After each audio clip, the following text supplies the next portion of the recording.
እስቲ ወደ ውይይታችን ስንገባ እንዴት ጌታን እንዳገኘ እና በነበረ የወጣትነት ጊዜ ላይ ያለውን ፍላሽባክ ተመልሰን ብንመለከት አብረን። መልካም ነው። እኔ ወደ ጌታ የመጣሁት በወላጆቼ አማካይነት ነው። ወላጆቼ ጌታን የሚያውቁ ናቸው። አባቴ አሁን ወደ ጌታ ሄዷል። እናቴ እስካሁን ድረስ አለች። ከመወለዴ በፊት ጀምሮ ጌታን የሚያውቁ ጌታን የሚያመልኩ ስለነበሩ ከህፃንነቴ ጀምሮ ስለ ጌታ እያወቅኩኝ አደግኩኝ። የተወሰነ ደረጃ ላይ ስደርስ ደግሞ ራሴ ውሳኔ ያደረኩኝ በግሌ ጌታ እንደሚያስፈልገኝ በመገንዘብ ወሰኛ ጌታን ልከተል ጀምሬያለሁ እና ይሄንን ይመስላል። እግዚአብሔር የተመሰገነ ይሁን። እና ስለ አልፈንስቲዝ አሁን ያለበት ሁኔታ ስለ ቤተሰብና የምትሰራበትን የምትኖርበትን ስለ አገልግሎትም ከዛን ጀምር። ያው ቤተሰቤ ባለቤቴና ሁለት ልጆቼ በአሁን ሰዓት ሐዋሳ የሚባል ከተማ ውስጥ በደቡባዊ ክልል ውስጥ ይኖራሉ። በዚያ እኖራለሁ እኔም እና በዋናነት የምናገለግለው በሐዋሳ ሙሉ ወንጌል አማኞች ቤተክርስቲያን በዚያ አጥቢያ ውስጥ ነው እና ከዚያ እየተነሳሁ ጌታ እንደመራኝ ወደ ተለያዩ አቅጣጫዎችም እየወጣሁ አገለግላለሁ። እግዚአብሔር የተመሰገነ ጌታ ይባረክ። ስላንተ እስቲ እንግዲህ በዝማሬ ስለ ዝማሬ አገልግሎት ዝማሬ በእግዚአብሔር ቃልና በቤተ ክርስቲያን ታሪክ ውስጥ ምን ይመስላል እና የራስን ከራስም ልምድና ከራስም ጸጋ አንፃር አንሰ እግዚአብሔር ቃልና ከቤተ ክርስቲያን ታሪክ ጋር ያያዘ ለተመልካቾቻችን ታስረዳለህ? የዝማሬ አገልግሎት በእግዚአብሔር ቃል ውስጥ በመጽሐፍ ቅዱስ ውስጥ ማለት ነው በስፋት የሚታይ አገልግሎት ነው። ያንን ሁሉ ለመዳሰስ አሁን ምን ይችላል አይመስለኝም፣ ግን ለማስታወስ ያህል ብቻ የተወሰነ ነገር ማንሳት እንችላለን።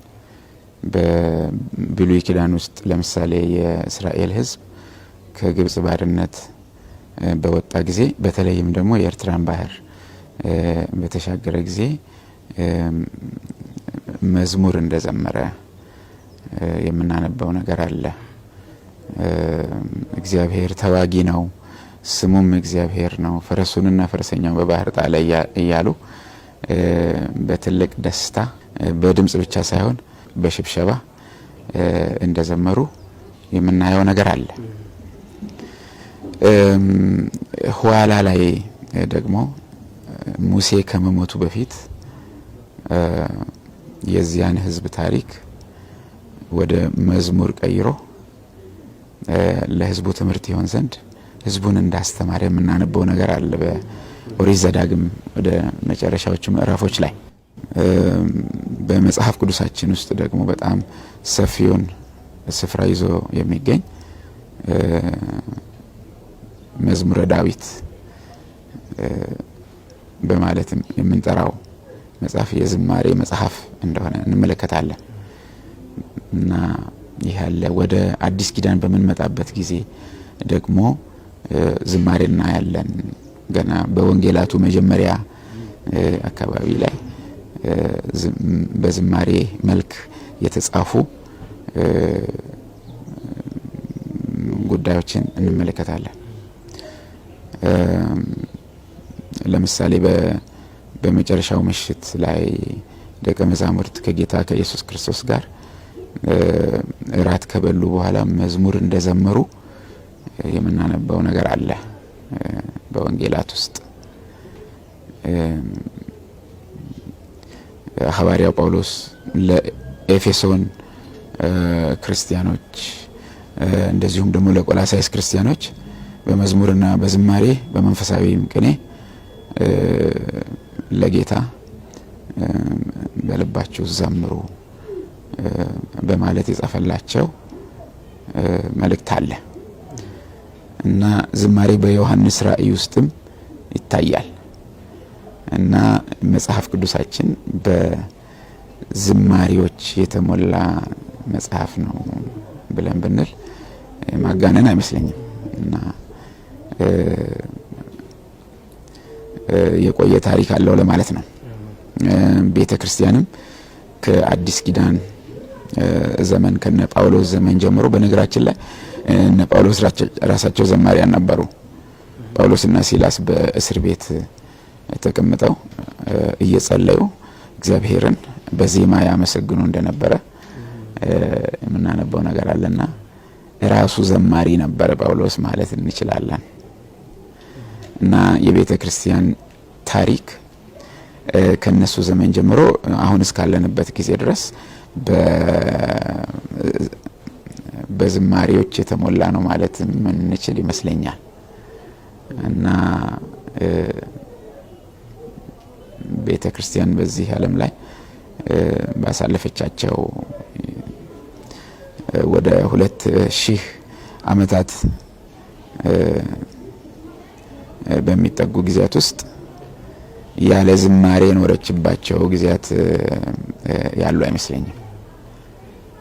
እና አንዳንድ ጊዜ ከፍ ባለ ድምጽ ሳይመች ሲቀር ደግሞ በለውሳስ ዝቅ ባለ ድምጽ ቤተክርስቲያን እየዘመረች እግዚአብሔርን በዝማሬ ያከበረች ወንጌልን ደግሞ በዝማሬ ያበሰረች እስከ ዛሬ ድረስ ዘልቃለች ማለት እንችላለን። በቤተክርስቲያን ውስጥ በተለያዩ ዘመናት የተነሱ የእግዚአብሔር ሰዎች የወንጌል አገልጋዮች በዝማሬያቸውም ጭምር የሚታወቁ ናቸው። ለምሳሌ የጆን ዌስሊ ወንድም ቻርልስ ዌስሊ የሚባል ዘማሪ እንደሆነ መዝሙር ጸሐፊ ዘማሪ እንደሆነ ሁለቱም ይዘምሩ እንደነበረ የምናውቀው ነገር አለ እና በዛ ዘመን እነሱ የዘመሯቸው ዝማሬዎች ዛሬም ድረስ በተለያየ ቋንቋ ተተርጉመው በቤተክርስቲያን እንደሚዘመሩ ይታወቃል። የተሐድሶ መሪ የነበረው ማርቲን ሉተር ራሱ ዘማሪ ነበር እና እግዚአብሔር አምላክ የዝማሬን ጸጋ በቤተክርስቲያን ታሪክ ውስጥ በተለያዩ አገልጋዮች አማካይነት ሲገልጥና በዚህ ጸጋ ሲገለገል እንደኖረ መገንዘብ እንችላለን። እና የዝማሬ አገልግሎት ዓላማው ምንድነው? በአጠቃላይ ስንመለከት ዓላማው ምንድነው? የዝማሬ አገልግሎት ዓላማ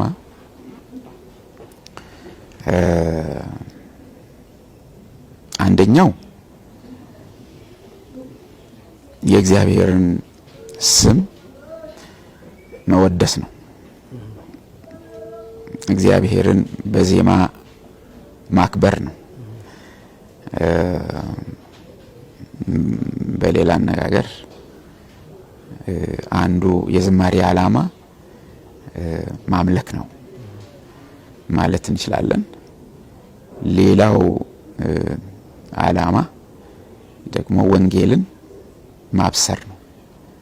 በዜማ አድርጎ ወንጌልን ወይም የምስራቹን ቃል ላልሰሙት ማሰማት ነው እና የወንጌል ማስተላለፊያ የምስራች ቃል ማስተላለፊያ በመሆን ያገለግላል ዝማሬና ሁለተኛው ዓላማ ወንጌል ነው ማለት እንችላለን። ሌላው ዓላማ ደግሞ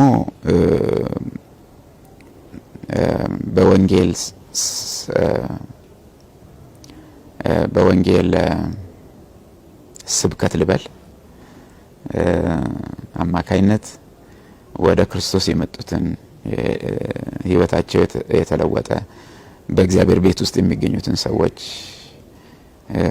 ማነጽ ነው። ማነጽ ማለት ማሳደግ፣ ማጽናናት፣ ማበረታታት፣ ማስተማርና አቅጣጫ ማሳየት የበለጠ ክርስቶስን እየመሰሉ እንዲኖሩ የሚያደርግ መልእክት በማስተላለፍ በዜማ ይህንን የማነጽ ስራ መስራት ይቻላል በዝማሬ እና እነዚህን 3 ዓላማዎች ማየት እንችላለን በዝማሬ አገልግሎት ውስጥ። ጠቀሜታ ብንል ከዚህ የተለየ ገጽታ ይኖረዋል? የዝማሬ ጠቀሜታ ብንል የፕሮግራማችን ተከታታዮች የውይይታችንን ክፍል 2 ከትንሽ ቆይታ በኋላ እንቀጥላለን። ጠብቁን። ከፍሬውን ጋራ በጽኑት ሟት ዋይታ ከበዛበት ከባርነት ምድር እስራኤልን አወጣ ስምህ ክብር እኛንም አውጥተህ ከግዞት ሰቆቃ በእልልታ ዘመረች ነፍሳችን ፈንድቃ ክብር ላንተ ይሁን እግዚአብሔር አምላክ ፍጥረት ነፃ ወጥቶ ቅዱስ ስምህን ይባርክ ቅዱስ ስምህን ይባርክ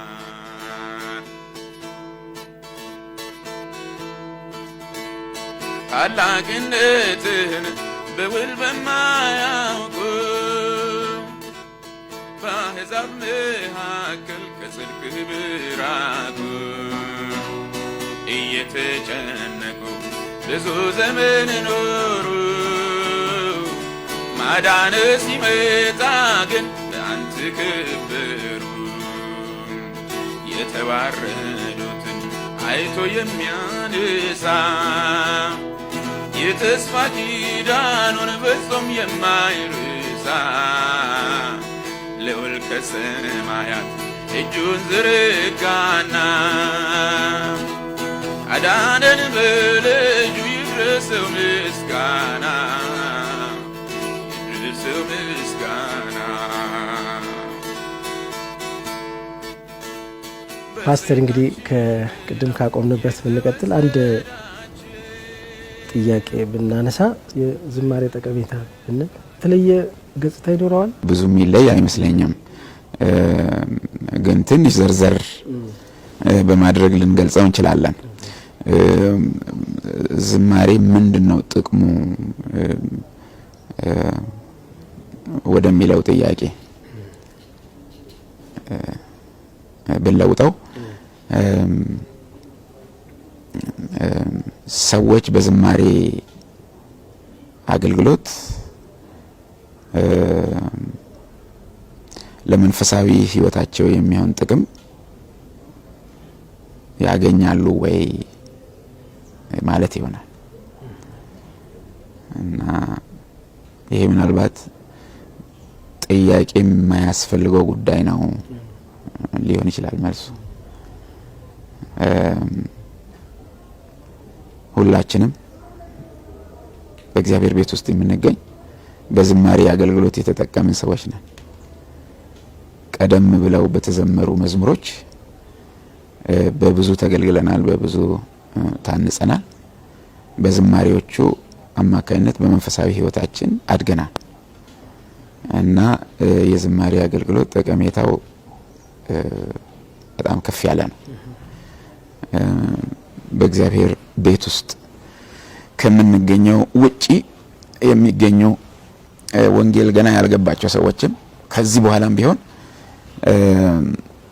የወንጌል ዝማሬዎችን የአምልኮ ዝማሬዎችን መስማታቸው እስከ ቀጠለ ድረስ የዝማሬው አገልግሎት ተጠቃሚ መሆናቸው አይቀርም። ማለት አይናቸው ይበራል፣ ጌታ ኢየሱስ ክርስቶስን ወደ ማወቅ ይመጣሉ፣ ሕይወታቸውን ለክርስቶስ ወደ ማስረከብ ይመጣሉና ዝማሬ ሰምተን ወደ ጌታ መጣን እያሉ የሚመሰክሩ ወገኖች ቁጥራቸው እጅግ ብዙ ስለሆነ ጠቀሜታው የማያጠያየቅ ነው። እስቲ እንዳው የዝማሬን ጌታ ስጦታ የሰጠህን ጸጋ በምን ጊዜ እንደተቀበልክ ማየት እንችላለን? እንዴት እንደ የዝማሬን እንዴት እንደጀመርክ? በትክክል ማስታወስ አልችልም ጊዜውን። በሂደት ነው። ዝማሬ ራሱ የእግዚአብሔር ስጦታ መሆኑን ወደ መገንዘብ የመጣሁት እንጂ በአንድ ጊዜ አይደለም። ያው ቅድም እንደ ገለጽኩልህ ወላጆቼ በወንጌል የሚያምኑ የተለወጡ ክርስቲያኖች ናቸው እና በቤታችን ይዘመር ነበር። ከአባቴ ይልቅ እናቴ መዘመር የምትወድ ናት እና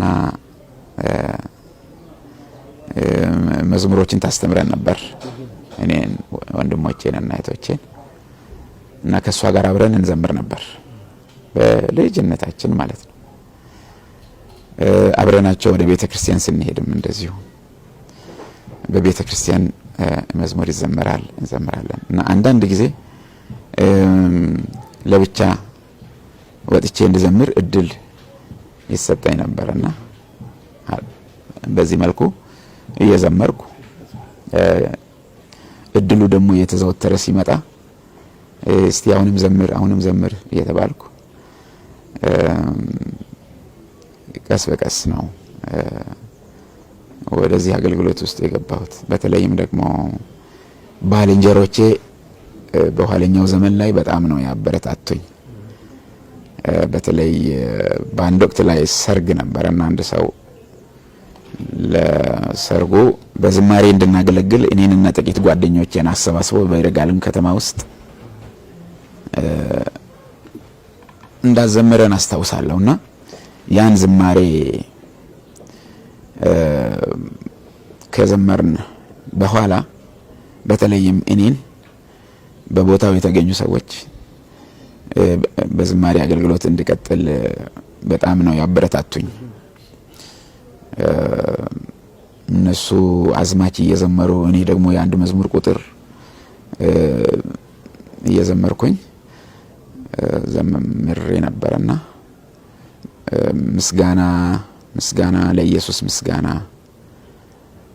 ይገባሃል አምላክ ላንተ ለሆንከው ገናና የሚለውን የአዲስ ወርቁን መዝሙር ነበር የዘመርነውና ቁጥሮቹን ወይም ስታንዛዎቹን እኔ የዘመርኩኝ አዝማቹን ጓደኞቼ የተቀበሉ ነበር የዘመርነው እና ከዚያ በኋላ ነበር በጣም ግፊቱ እየጨመረ የመጣው እና ሁሉ ጊዜ መዘመር አለብህ አሉኝ ሰዎች። ጌታ እንዲያውም ላንተ ለራስህ የራስህን መዝሙሮች ሊሰጥህ እኮ ይችላል ብትጸልይ እና እስቲ እባክህ ጸልይበት አሉኝ ደጋግመው እና በዚያን ጊዜ የመጣው በጣም ግልጽ የሆነ ግፊት እየጨመረ መጣ እና በጊዜ ሂደት እግዚአብሔር በእኔም ውስጥ የዝማሬ ቃሎችን ሲያመጣ ቀስ በቀስ አየሁ እና አጀማመሬ ይሄን ይመስላል። እና ከዛ በኋላ ግጥሞችንም ዜማዎችንም ራስህ ጌታ የሰጠት መድረስ ጀመርክ ማለት ነው። መዘመር ጀመርክ። እግዚአብሔር የተመሰገነ ይሁን።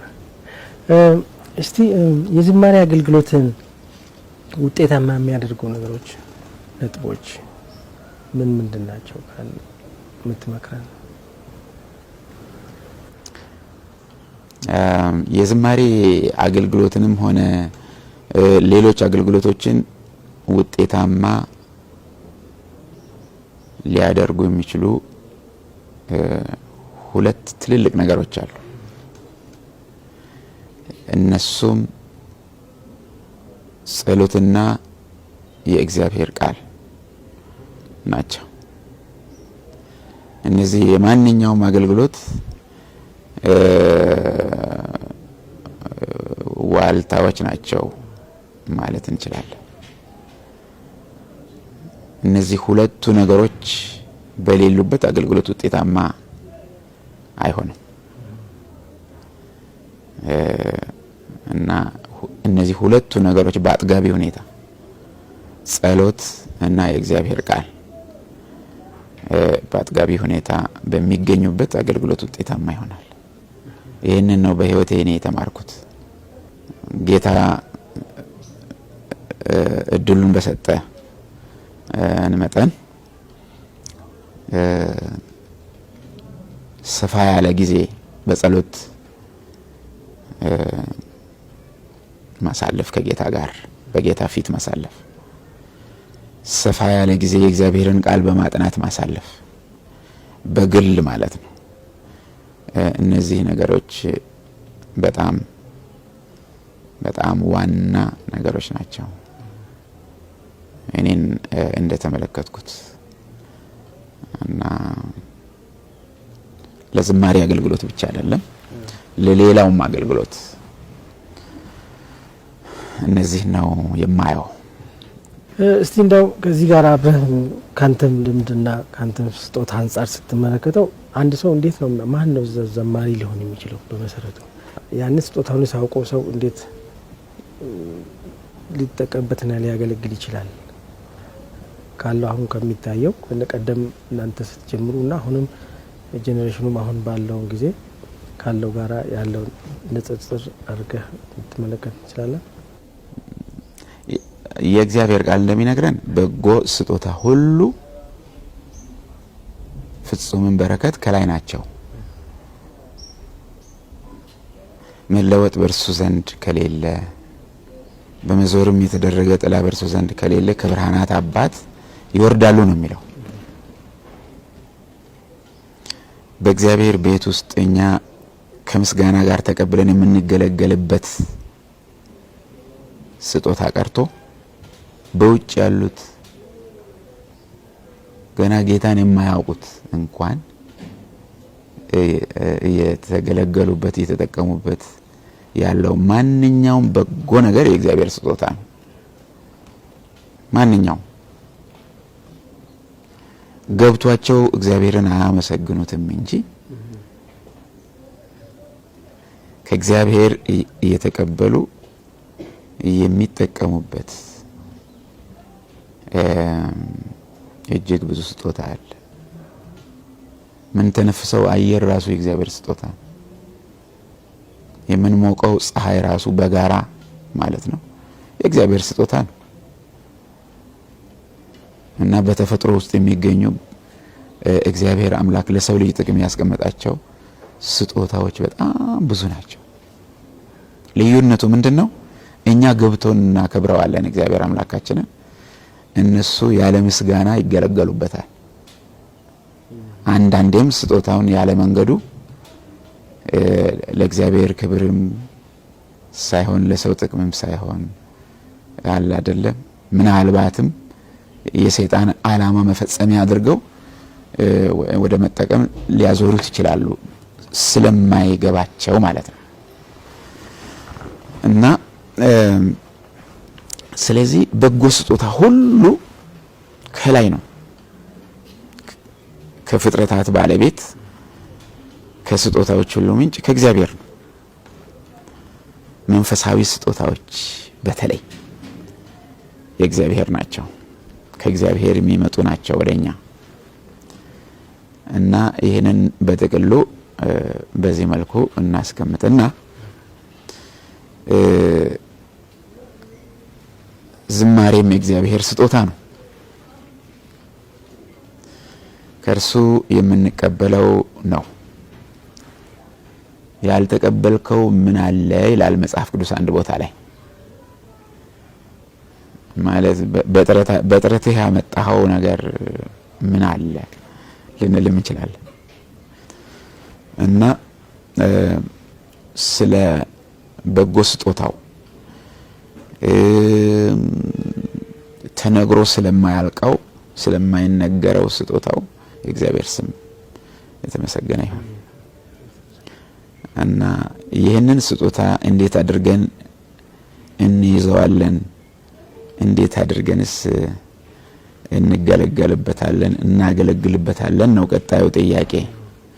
እዚህ ላይ ትምህርት፣ ስልጠና የምንለው ነገር ይመጣል። እና በተሰጠን ስጦታ እንዴት አድርገን ማገልገል እንደሚገባን መማር ይኖርብናል። አግባብነት ያለው ስልጠና መውሰድ